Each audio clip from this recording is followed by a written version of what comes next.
Yan, tingnan natin ang ating baka. Sinangkot na natin ng maigi.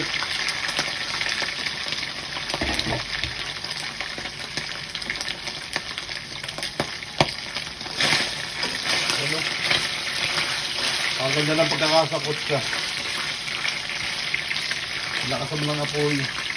Pagsabayan natin ng ano, bawang at sibuyas. Marami.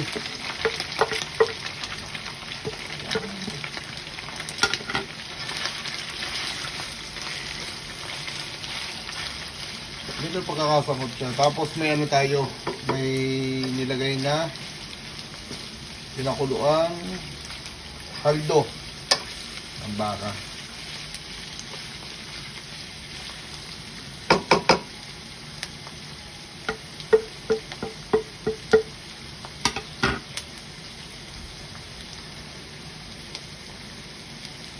Wow, mas maraming kamatis, mas masarap.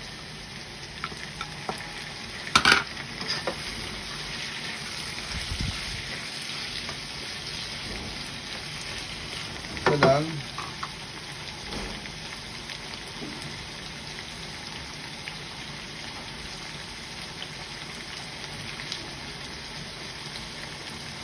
Maya ilalagay natin to. Yan o. Okra, sitaw, talbos.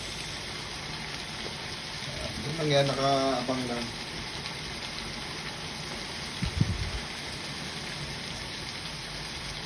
Abang iligisa yan. May labanos at may talong.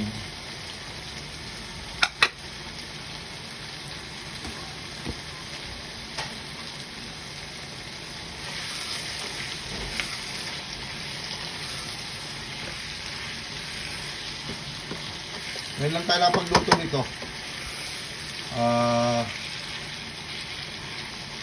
Baka na sinigang. Maganda dahil lutong-luto yung karne ng ano, baka. Siyempre, itong hindi mawawala. Ano, kaldo. Ayan natin. Sabaw lang naman natin yan. Tapos, pagka, ano, isitahin natin mamaya pag sobrang lambot na. Ang ganda ng kaldo. Hindi pa natin maano dyan. Napaka-edit naman, madaling ano yan. Kukulo-kulo. Maya, bisitahin natin pag sobrang lambot na ng ating karne. Pwede natin isabay ka ng ano, isang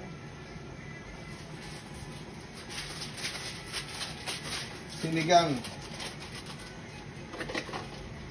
Kasi luto ng ating ano eh, ating karne ng baka. Gusto lang natin ay mapalambot pa. Yan o. May isa ka nito. Yan. Para tumalab na at malutong-maluto ang ano, powder niya.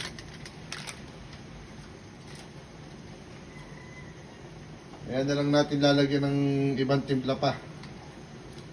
Depende sa ano, kung anong kulang. Pwede tayo magdagdag ng asin, bitchin. Hindi mawawala dyan ang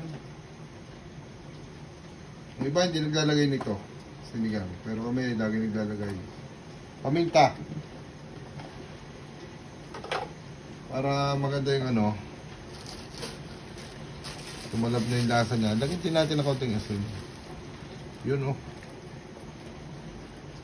Yan, itong kulang dyan.